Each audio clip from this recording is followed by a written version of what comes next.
This is in the chapter, The Original Teachings of Jesus. And really the best thing that anybody could do is pick up the Urantia book and read part 4. I'm just a messenger. Here's a quote that Jesus had on the nature of God. This is what he says: "Out of your wrong concepts of the Father in heaven grow your false ideas of humility, and springs much of your hypocrisy. Man may be a worm of the dust by nature and origin, but when he becomes indwelt by my Father's Spirit, that man becomes divine in his destiny. The human soul of mortal man, which shall have become the reborn child of this indwelling Spirit, shall certainly ascend with the divine Spirit to the very presence of the eternal Father." The book has a bunch of quotes like that, but again, it gets back to, you are a child of God. You have an absolute fragment of the creator of the universe in you. God loves you unconditionally. It's just waiting for you to And pay it's in your attention. hands. It never It is. mentions through this church, No. through this person, Mm-mm. through these sacrifices, through this dogma. It never mentions anything of Never. that. It leaves it It's up to better. you. It's better than you can imagine. That's the beauty of it. And, I attend a local progressive Christian church. I really enjoy it there, the good people. And, it doesn't mean that you can't be part of a community. And hopefully the insights that you gain, you can bring back to your community to help it grow. What else do you have? What other quotes can we look at? Another quote. Okay, let me see. Okay, this is a fun story. So this is from the Urantia book. This is Jesus. He's sailing around the Mediterranean with an Indian businessman and his young son.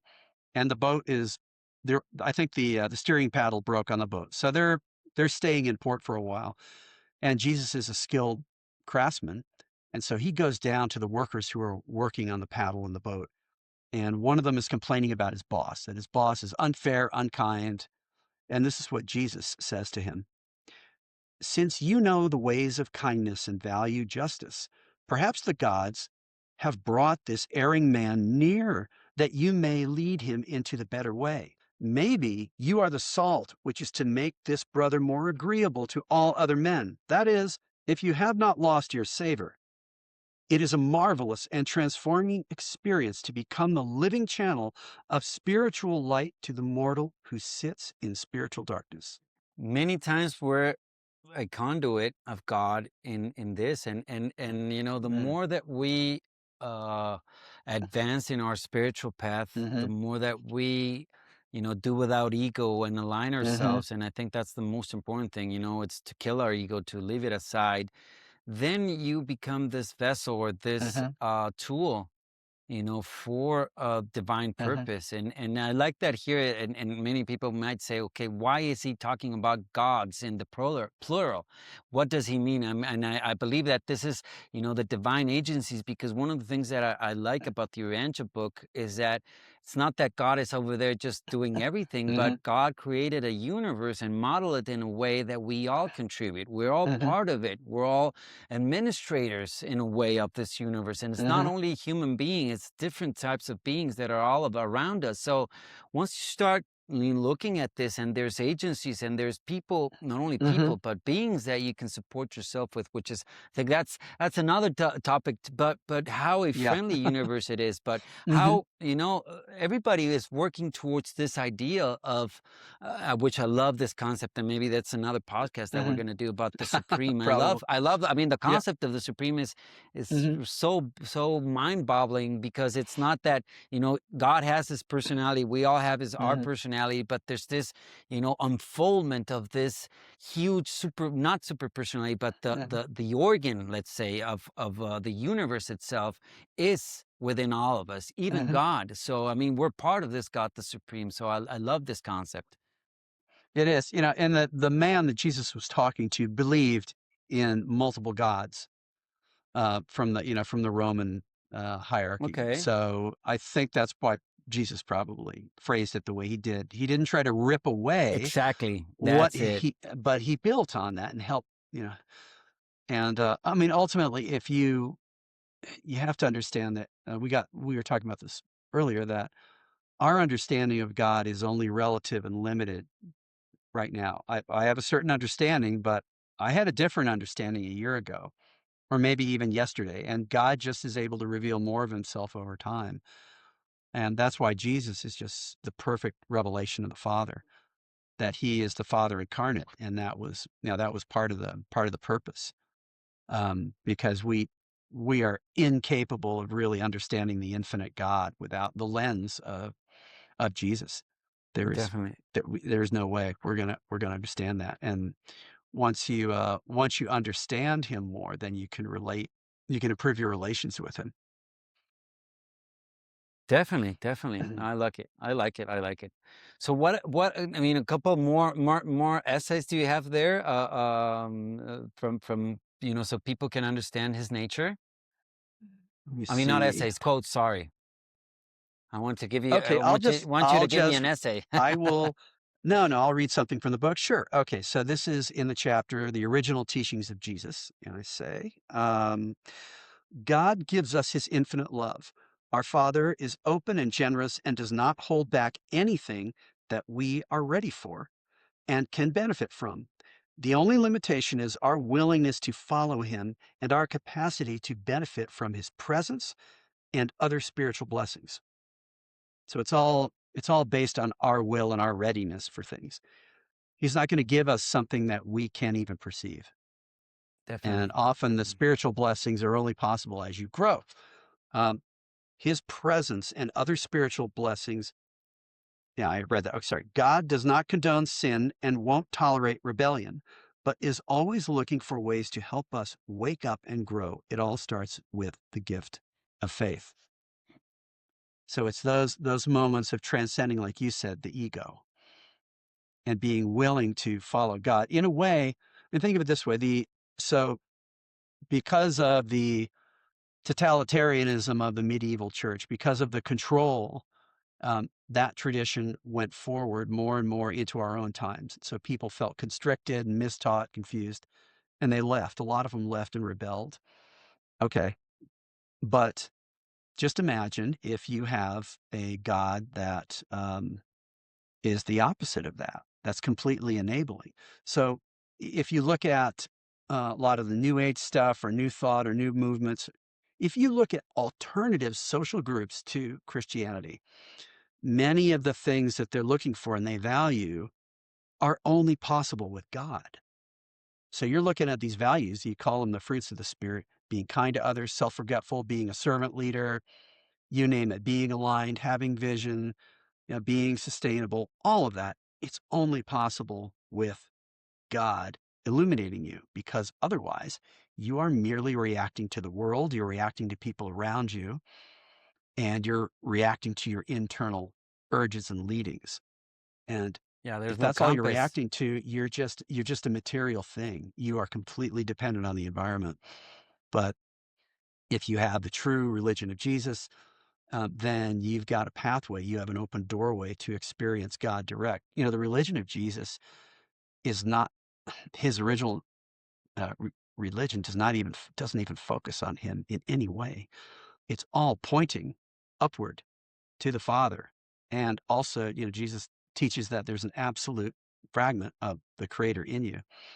An absolute fragment, not some weird communication or something. I mean, you have in the nucleus of your mind, you have an absolute peace of God the Father. That's there. It's the ultimate demonstration of the unconditional love of the Father. He doesn't require anything; he just provides it, and it's there for eternity for you. It's And the so divine within. That's that it divine is. spark. Yeah, your podcast. That's exactly what it That's is. the whole point of a really. I mean, Hmm. one thing is sharing, and you talked about this in your spiritual path, how you went through different religions or different practices, and everything I think summed a bit everything, but in the end, it's your discernment. It's that Hmm. spark, that pilot light inside of you that is always guiding you, Hmm. and we've talked about the vicissitudes of life. I mean, Hmm. life is full of I hope I could say we're just here to be happy. No, we're here to find meaning, to have purpose, Hmm. to Yes. understand, and to collaborate.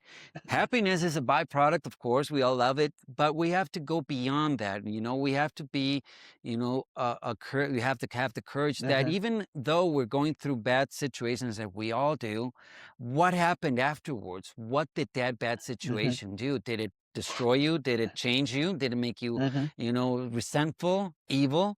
Or did it really transcend and you were able, through your faith, through your courage, through your allegiance with God and that divine spark within you, go beyond those material constrictions and into a spiritual life, and that really is just breaking the cocoon and really letting Mhm. your Right. spirit soar, Mhm. right? And it's kind of paradoxical, but it is, the it's kind of, and I see it in the way Jesus laid down his life, it was such confidence and with such assurance.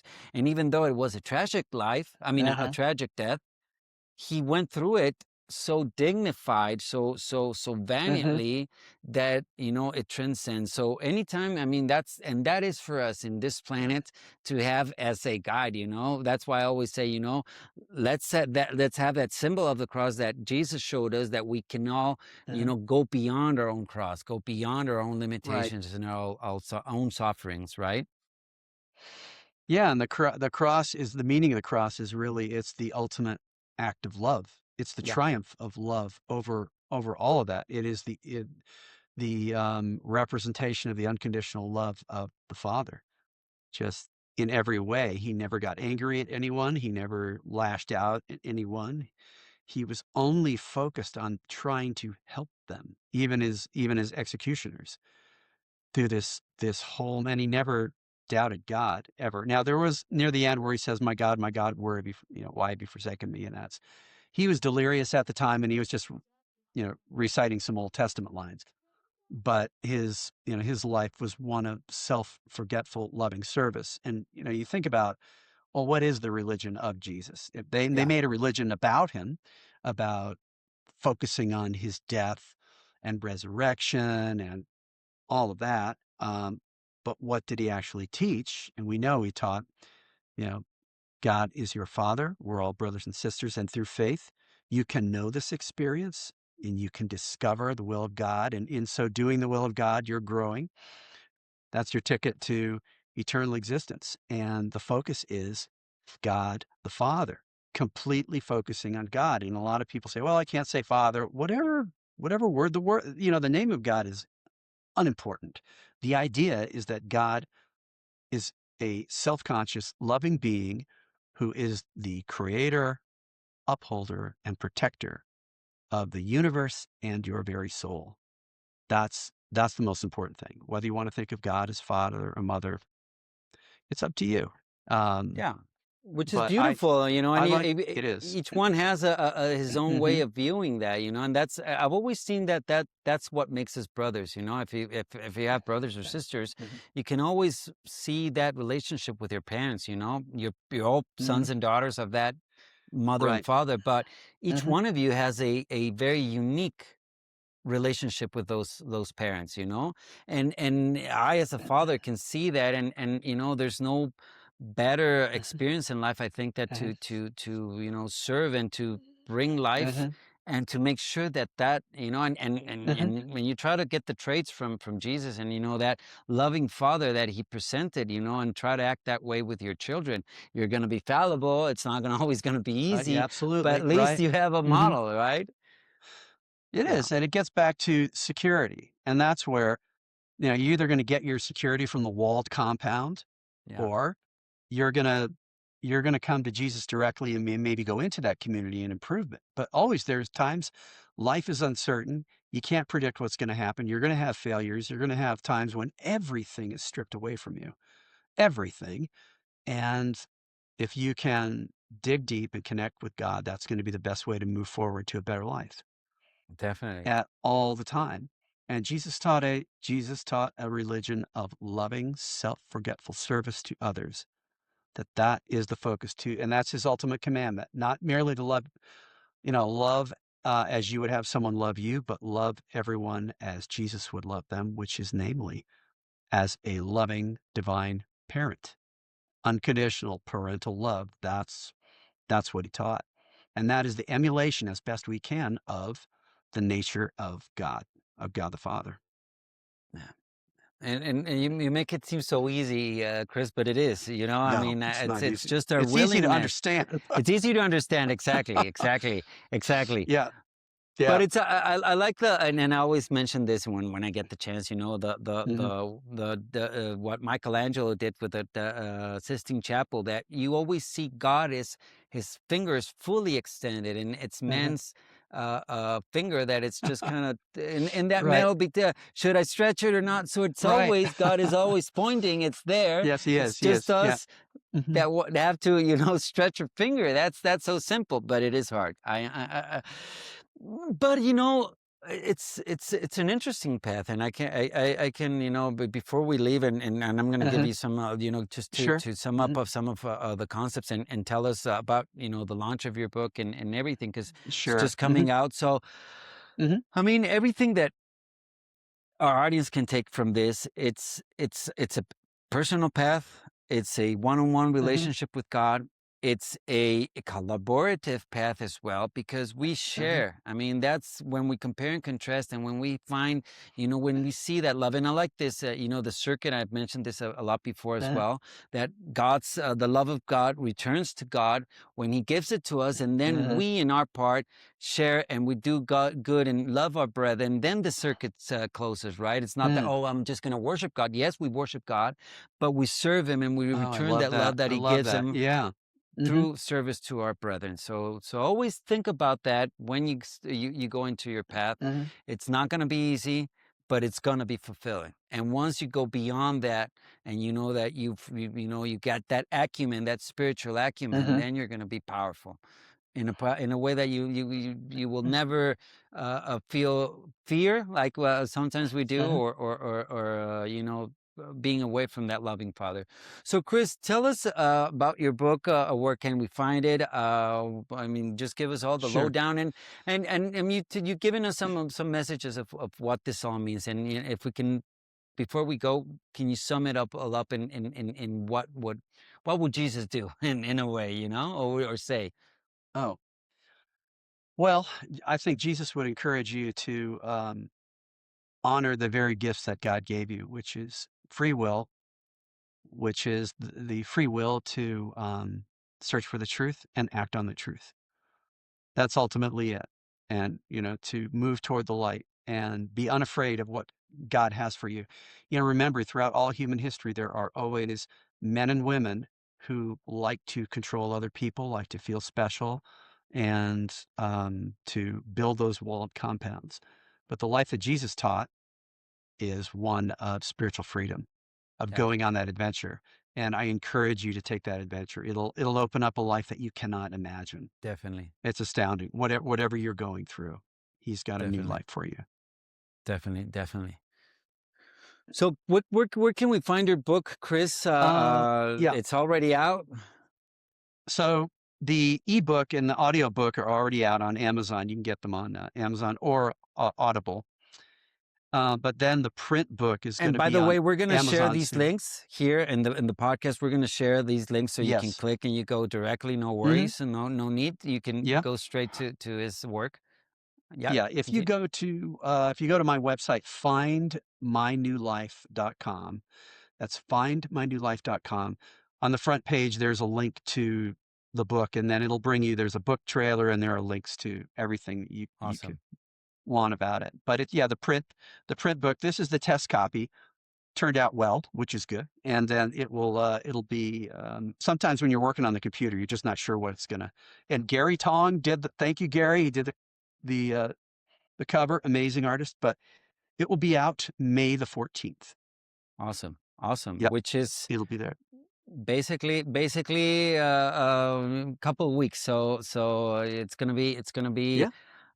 good. I really encourage everybody to read it, to understand the true nature of Jesus. And Chris, I think, is one of the best persons I've met that Mm, can really synthesize those teachings. And I really appreciate you coming and sharing this with us, mm, because it really is important that we all get a little bit closer to the true Jesus and his true message, his true mission, mhm. right? Yeah, this is huge pleasure to be here. And it's just the start of the adventure once you start walking with him. Well, I'm really happy that you were able to come and visit us and came to share with us all this because we do need it. And I hope everybody that is watching us can read and understand what this all means. You know, you can. I mean, I always say Mhm. to subscribe. I don't think you need to put a reminder because we're basically every No. day, except on the weekends. We rest on the weekends, but basically you're going to have chapters all throughout the week. So I always encourage you to share if you like something, if you think this is interesting, you share with other people. They might find something interesting that might, bring them closer to their divine within. So really thank you, Chris. Mhm. Thank you, our audience. And remember, I'm Santiago Kneeland. This is the divine within, the invisible connection with God. Take care and carpe diem. On the Divine Within podcast, we'll share real conversations to help you find a personal connection with God. My goal is to support your faith, growth, and journey toward discovering the divine within yourself. Join us to deepen your faith and spiritual journey.